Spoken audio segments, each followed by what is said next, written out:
미국 증시가 소폭 상승하면서 마무리가 됐습니다.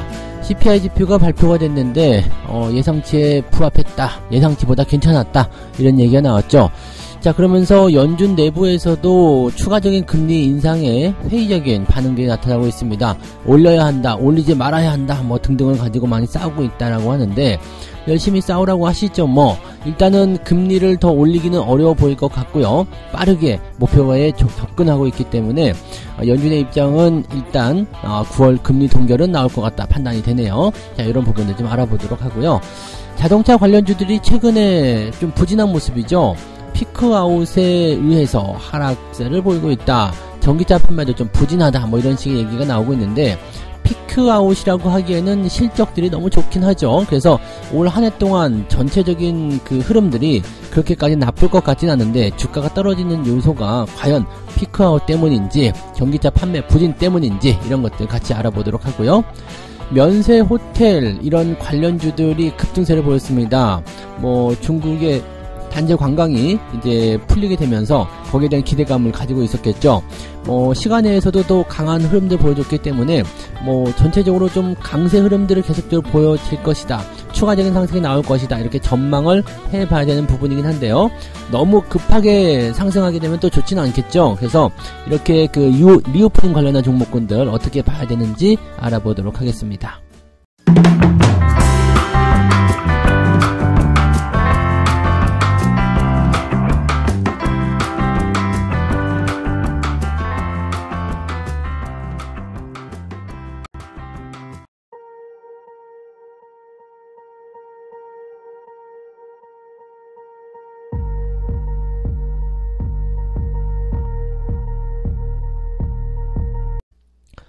네, 반갑습니다. 오늘은 8월 11일 금요일입니다.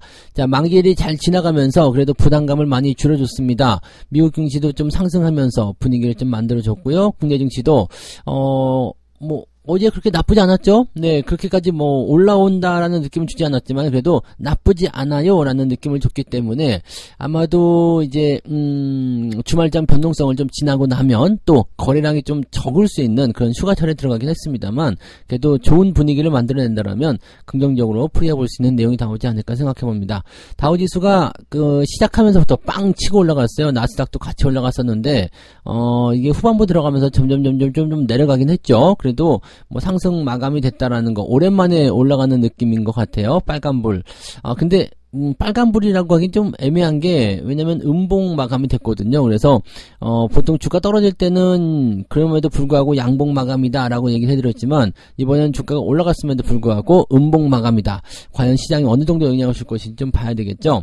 다우지수는 플러스 0.15, 그리고 나스닥은 플러스 0.12 마감이 됐습니다. 장중에 1% 넘게씩 상승했었던 부분을 생각해 본다면 조금 아쉬운 수치가 아닐까라고 생각은 해볼 수가 있겠습니다. 자, 내용들 들어가서 보도록 합니다. CPI 지표가 이제 가장 중요한 포인트였죠. 3.2%가 올랐다고 나왔습니다. 시장 예상치는 3.3. 지난달에는 3.0이었죠. 시장 예상치보다 일단 좋게 나왔으니까 시장에서는 안도감을 느꼈다라고 볼 수가 있을 겁니다. 그러다 보니까 아무래도 이제 장 초반에 상승하기에는 충분했을 것이다라는 느낌을 좀 가질 수 있겠죠. 자, 지금 작년 6월 9.1% 기록한 이후에 꾸준하게 내림세를 보여왔다. 하지만 다시 오름세를 보이게 된 것은 지금 13개월 만에 처음이다. 물론 이제 계속해서 내릴 수가 없기 때문에 어느 시점부터는 이제 하락 포인트가 좀 둔화되거나 아니면 소폭 오르는 쪽으로 갈 수밖에 없을 것이다 라고 볼 수 있겠죠. 자, 근원 CPI 같은 경우는 그래도 4.7 이 정도 나왔습니다. 지난달에는 4.8이었고요. 시장 예상치도 4.8이었는데 이거보다도 낮게 나타났죠.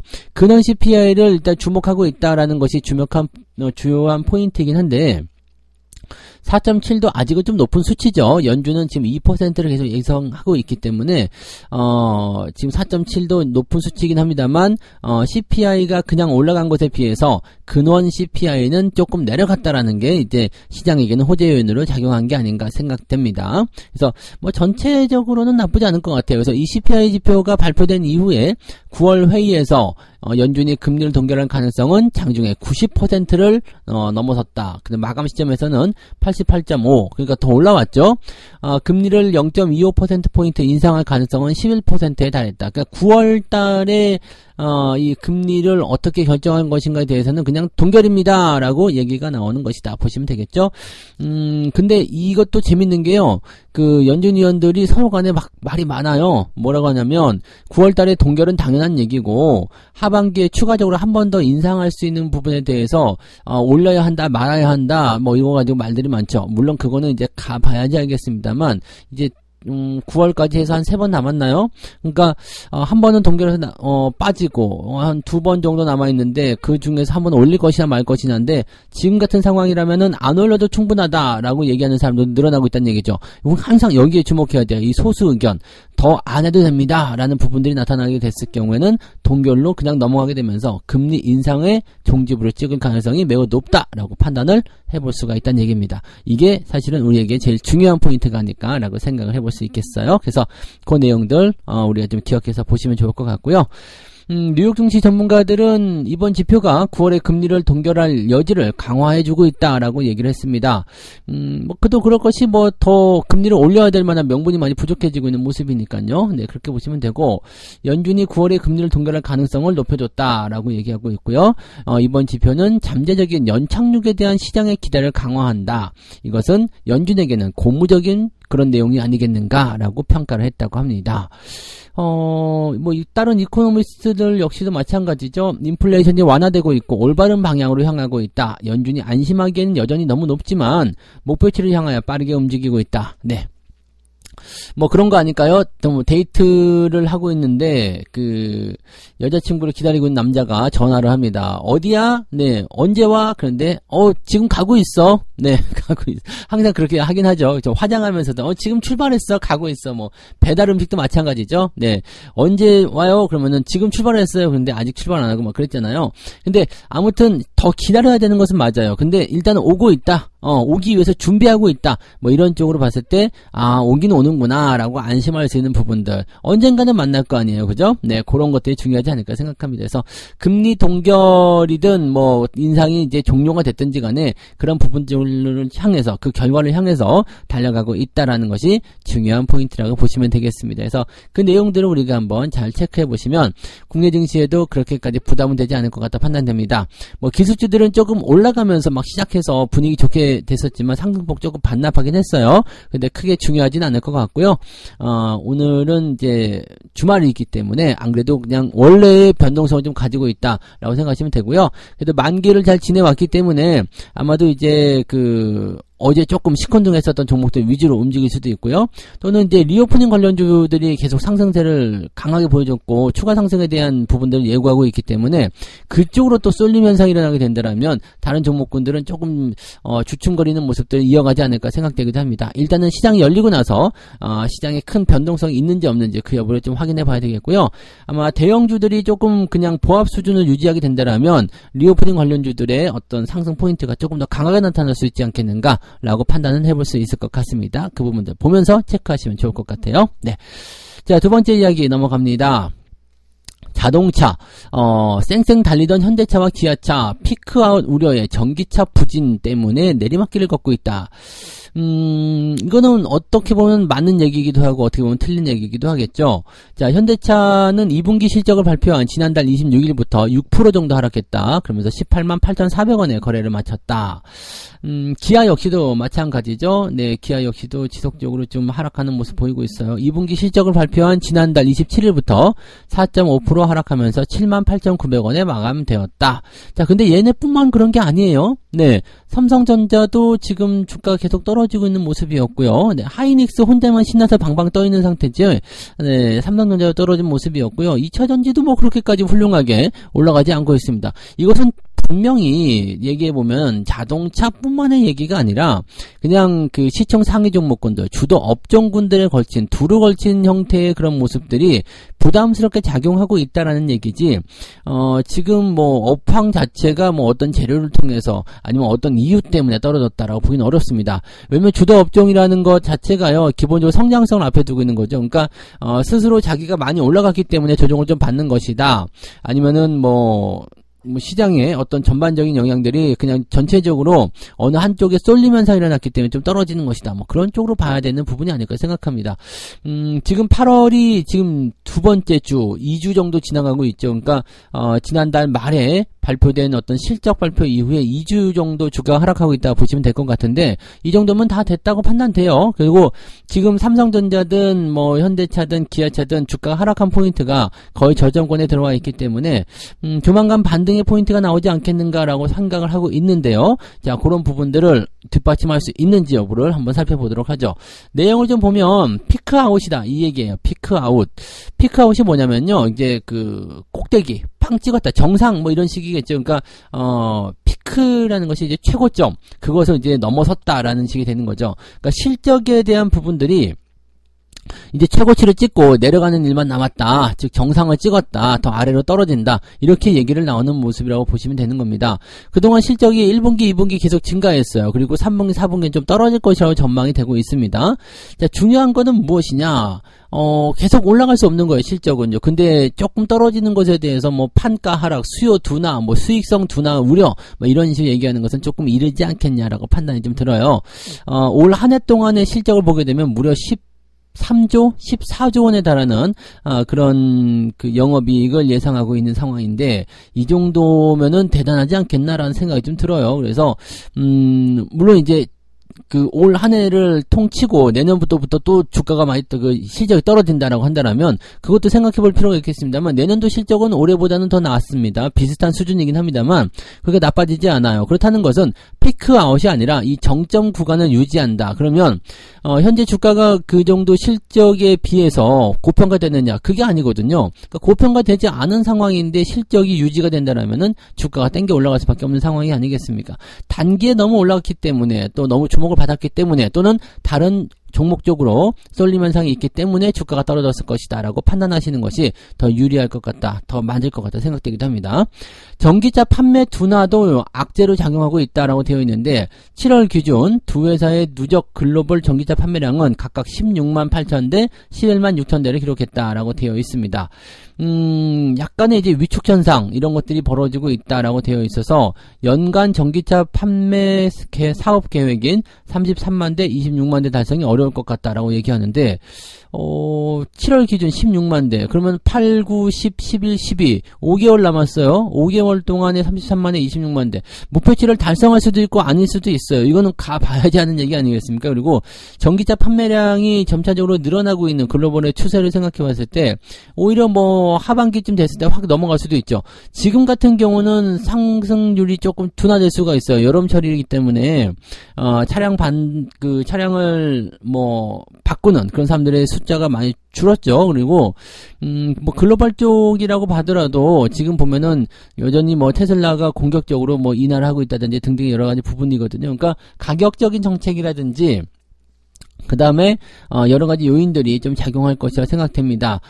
일단 전기차 판매 사업 계획은 일단 연말이 됐을 때 조금 더 강하게 나타나는 부분들이 좀 있기 때문에 이거는 뭐 끝까지 가봐야 되는 거 아닌가라는 생각이 좀 있습니다. 그래서 전기차 판매 둔화를 굳이 그렇게까지 봐야 될 필요성은 없지 않겠나 판단됩니다. 그러니까 지금은 우려감을 가지고 있는 모습이긴 한데, 이걸 그렇게까지 걱정해야 돼라는 식의 느낌이기 때문에요. 좀 지켜봐야 되겠다 생각되는 거고요. 주가가 조금 떨어지는 것에 대한 이유를 갖다 붙이는 모습이 아닐까라고 판단됩니다. 그래서 너무 크게 걱정하지 않으셔도 될 것 같고요. 자동차 업종들, 또 부품주들까지도 같이 떨어진 모습이긴 했습니다만, 이 자동차 업황이 대체적으로 이제 저점권에 들어오는 모습이기 때문에 뭐 기술적 반등이든 단기적 반등이든 움직임이 나오기 시작할 때 다시 상승하는 모습이 조만간 나올 것이다라고 보실 수 있겠습니다. 지지선까지 확인을 했다라면 올라가는 것이 적당한 상황이 아니겠는가 생각합니다. 일단은 뭐 요까지 내려갔다라면 그냥 잘 두세요. 곧 올라가지 않을까, 이렇게 판단하시면 될 것 같아요. 네. 자, 세 번째 이야기 넘어갈게요. 자, 유커가 다시 온다. 유커라고 얘기합시다. 유커가 다시 온다. 면세 호텔 업계 화색을 보여주고 있다. 일단 얘네들은 기본적으로 수혜가 되겠죠.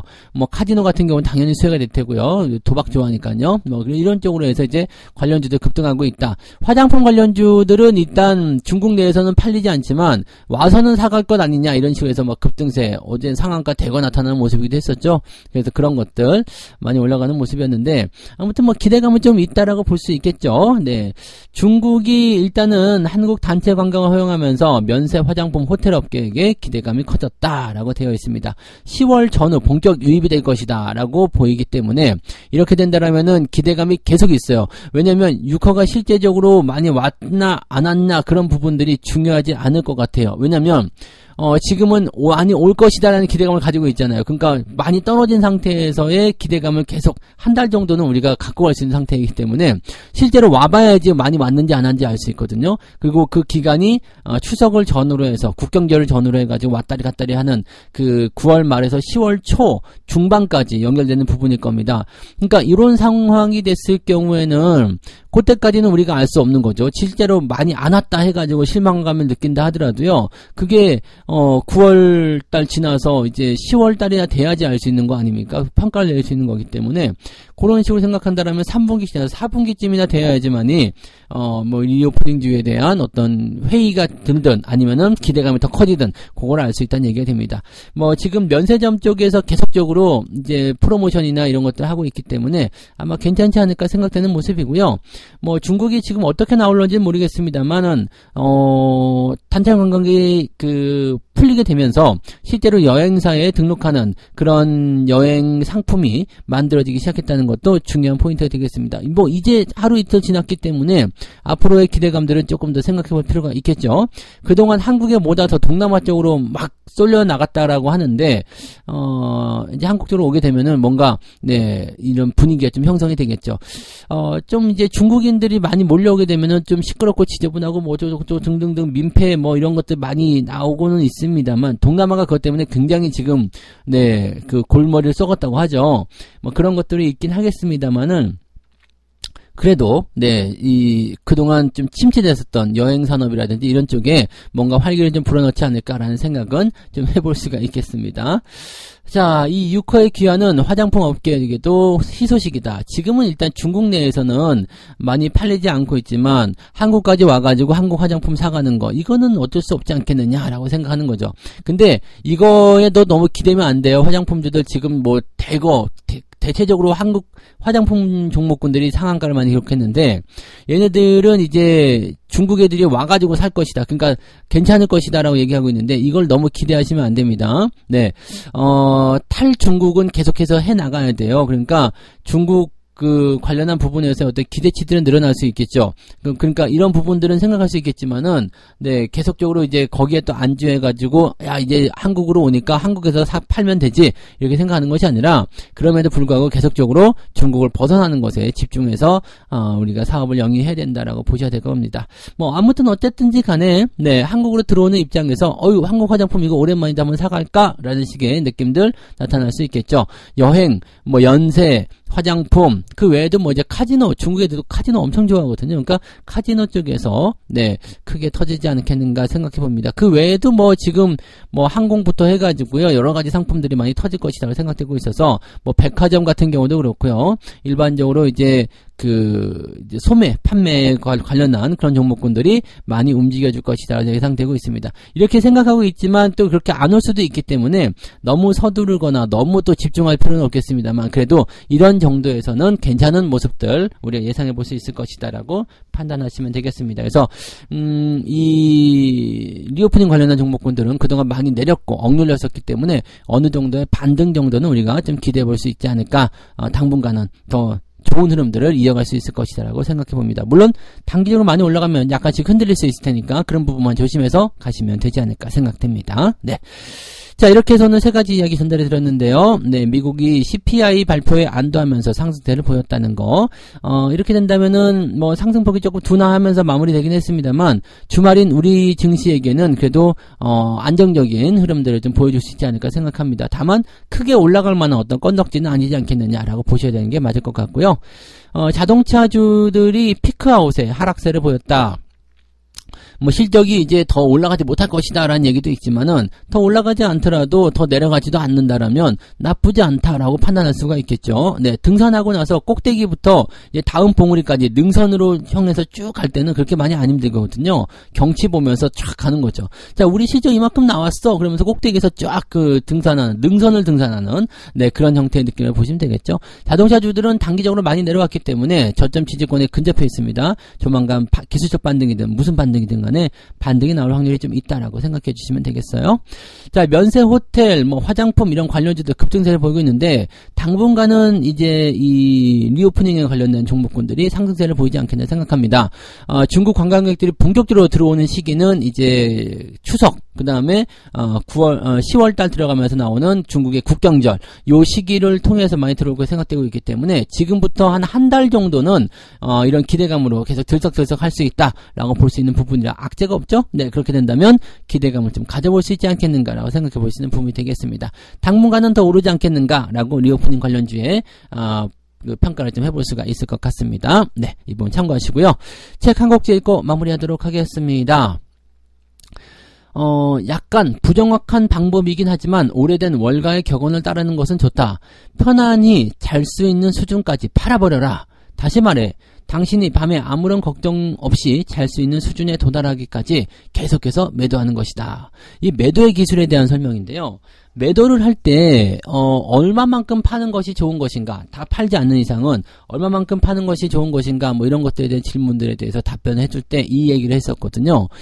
내가 걱정하지 않을 정도, 그냥 편안하게 보유할 수 있는 정도 팔아버려라. 거기까지 팔아버려라. 즉 이거는 비중에 대한 적당성이에요. 몰빵을 쳐놓고 비중이 많은 상태에서 걱정거리에 잠을 못 이룬다. 이렇게 될 수도 있는 거잖아요. 근데 여기서 한번 고민해보면 내가 적당한 수준까지 팔아버리게 되면 아무 걱정 없지 않겠느냐. 시장이 흔들리더라도 종목이 움직이더라도 별로 걱정할 게 없지 않겠느냐. 이런 거거든요. 즉 비중을 잘 지켜야 된다는 거. 이게 제일 중요하다는 것을 다시 한번 생각할 수 있는 부분이 좀 되겠습니다. 네.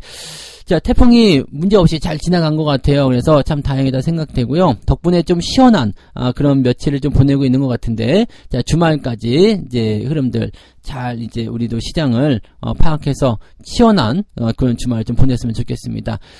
변동성이 좀 나타날 수 있는 날이기 때문에 조금 주의하면서 접근하시기 바라고요. 큰 문제 없이 주말 잘 마무리하시기 바랍니다. 저는 장중시장 때 다시 올게요. 고맙습니다. 본 방송에서 제공되는 모든 정보는 투자 판단의 참고 자료이며 투자의 최종 책임은 본 방송을 이용하는 본인에게 있습니다.